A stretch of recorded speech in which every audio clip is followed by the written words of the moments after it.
ఏదైతే రేపు విచారణకు కేసీఆర్ వస్తాడో ఆ విచారణలో ఎట్లా జరుగుతుంది ఏం కథ బల ప్రదర్శన చేయాలి.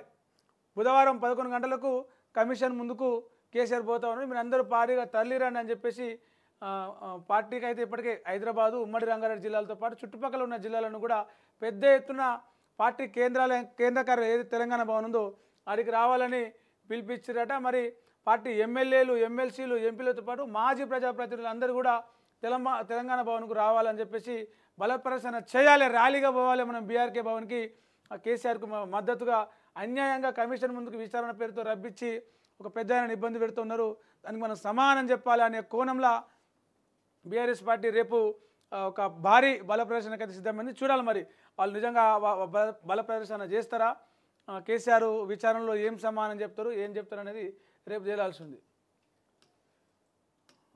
ఇగో ఏదైతే హరీష్ రావుని కమిషన్ విచారించిందో దానికి సంబంధించిన కొన్ని ప్రశ్నలు ఇక్కడ ఉన్నాయి, మనం వాటిని ఒకసారి డీటెయిల్గా చూద్దాం. కమిషన్ అడిగింది ఏమని, ఇరిగేషన్ మంత్రిగా ఎన్ని రోజులు పనిచేసినావు అని. హరీష్ రావు 2014 నుంచి 2018 వరకు పనిచేసిన. కమిషన్ జీవో 115 ప్రకారం వేసిన మంత్రుల సబ్ కమిటీ ఎందుకు ఏర్పాటు చేశారు, ఆ కమిటీ ఏ అంశాలపై స్టడీ చేసింది. రైతులకు ఎక్కువ సంఖ్యలో నీళ్లు అందించాలనే లక్ష్యంతో స్టడీ కోసం అప్పటి ప్రభుత్వం సబ్ కమిటీ ఏర్పాటు చేసింది. సబ్ కమిటీలో తుమ్మల నాగేశ్వరరావు, ఈటెల రాజేందర్, హరీష్ రావు ఉన్నారు. సిడబ్ల్యూసి రిటైర్డ్ ఇంజనీర్ల సూచనల మేరకు మేడిగడ్డ నిర్మాణం జరిగింది. మహారాష్ట్ర ఒప్పుకోలేదు కాబట్టి తుమ్మిడిహట్టి నుంచి మేడిగడ్డకు మార్చాం. 16 లక్షల కంటే ఎక్కువ ఆయకట్టుకు నీళ్లు ఇవ్వాలంటే రిజర్వాయర్ల సంఖ్య పెంచాలని సిడబ్ల్యూసి చెప్పింది. సిడబ్ల్యూసి సూచనల మేరకే బ్యారేజీలు రిజర్వాయర్ల సంఖ్య పెంచాం. మేడిగడ్డ నిర్మాణం ఒక్కరి నిర్ణయం కాదు.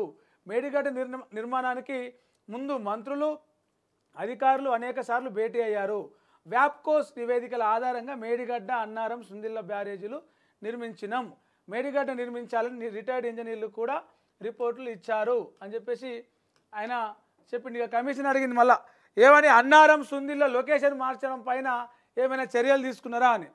ఇక లొకేషన్ మార్పు అంశం పూర్తిగా టెక్నికల్ అంశం, అది రిపోర్టుల ఆధారంగా మాత్రమే లొకేషన్లు మారాయి. బ్యారేజీలు ప్రాజెక్టుల లొకేషన్లు మారడం ఇప్పుడు కొత్తేమీ కాదు.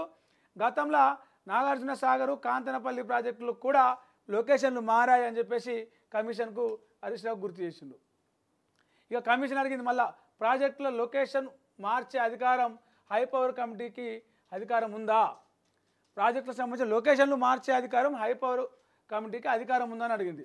అప్పటి ప్రభుత్వం హై పవర్ కమిటీకి అన్ని అధికారాలు ఇచ్చింది కాబట్టి అంటే అధికారం ఉంది, లొకేషన్ మార్చే అధికారం హై పవర్ కమిటీకి ఉంది అని చెప్పిండు. కాళేశ్వరం కార్పొరేషన్ ఏర్పాటుకు కారణం ఏంటిది, మీరు ఎందుకు కాళేశ్వరం కార్పొరేషన్ ఏర్పాటు చేశారు అని అడిగింది కమిషను.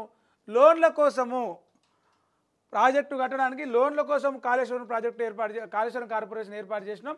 తద్వారా లోన్లు తీసుకోవడానికి ఒక వ్యవస్థ ఉంటుందని చెప్పేసి కాళేశ్వరం కార్పొరేషన్ ఏర్పాటు చేసినామని చెప్పి చెప్పింది ఆయన. దాంతోపాటే మరి కార్పొరేషన్ ద్వారా తీసుకున్న లోన్స్ రీపేమెంట్స్ ఎలా చేయాలనుకున్నారు.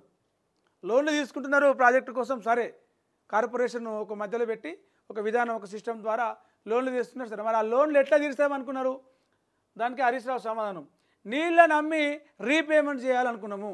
ప్రాజెక్టు కట్టి నీళ్ళు స్టోర్ చేస్తాం కదా, ఆ స్టోర్ చేసిన నీళ్లను పరిశ్రమలకు కావచ్చు ఇతర రాష్ట్రాలకు కావచ్చు అమ్మి లోన్లు రీపేమెంట్ చేయాలనుకున్నాం అని చెప్పిండు. ఇక కార్పొరేషన్ అడిగింది ఏమని, కమిషన్ అడిగింది ఏమని, కార్పొరేషన్ ద్వారా రెవెన్యూ జనరేట్ అయిందా, అయితే ఎంత చేసిర్రు. హరీష్ రావు కోవిడ్ కారణంగా 2 సంవత్సరాలు డీలే అయింది, అప్పటికే మెదక్లో కోకోకోలా కంపెనీ లాంటి సంస్థలు వచ్చాయి. కమిషన్ అడిగింది నిర్మాణ సంస్థలకు సైట్ ఆలస్యంగా ఎందుకు ఇచ్చారు. సాధారణంగా అప్పటి పరిస్థితుల ఆధారంగా సైట్స్ కొంత డీలే అవుతాయి, అంటే కరోనా పరిస్థితులు ఉండే దానివల్ల డీలే అయిందని చెప్పింది ఆయన. కమిషన్ మేడిగడ్డ నుంచి మిడ్ మారేందుకు డైరెక్ట్గా నీళ్లు ఇవ్వచ్చని ఎక్స్పర్ట్ కమిటీ చెప్పిందా. డైరెక్ట్గా నీళ్ళు ఇవ్వడానికి సాధ్యం కాదని ఎక్స్పర్ట్ కమిటీ చెప్పింది. మరి బ్యారేజీలో నీళ్ళను స్టోర్ చేశారా, టెక్నికల్ అంశాలు మా దృష్టిలో ఉండవు, నీళ్ళు స్టోర్ చేసిరా లేదా అనేది మా దృష్టిలో ఉండవు, ఇంజనీర్లు చూసుకుంటారని చెప్పిండు. కాళేశ్వరం ద్వారా ఎన్ని నీళ్ళలో స్టోరేజ్ చేస్తారంటే రిజర్వేయర్ల ద్వారా 141 టీఎంసీల నీళ్లను స్టోరేజ్ చేసినామని చెప్పింది. కమిషన్ అడిగింది మళ్ళా బ్యారేజీల్లో ఫుల్ లెవెల్ ట్యాంక్ వరకు నీళ్ళను స్టోర్ చేశారా అంటే అలాంటి టెక్నికల్ అంశాలు ఎంతవరకు స్టోర్ చేయాలనే అంశాలన్నీ కూడా ఇంజనీర్లు చూసుకుంటారు, మా పరిధిలో ఉండదు అని. ఇక కమిషన్ అడిగింది, బ్యారేజీల్లో నీళ్లను నింపమని ప్రభుత్వం ఆదేశాలు ఇచ్చిందా అంటే, హరీష్ రావు బ్యారేజీల్లో నీళ్లు నింపమని ఎవరు ఆదేశించలేదు. ఇంకా నీళ్లు నింపండి, నీళ్లు కాల్ చేయాలని ఊకే ప్రభుత్వం ఆదేశాలు ఇచ్చుకుంటే కూర్చోదు.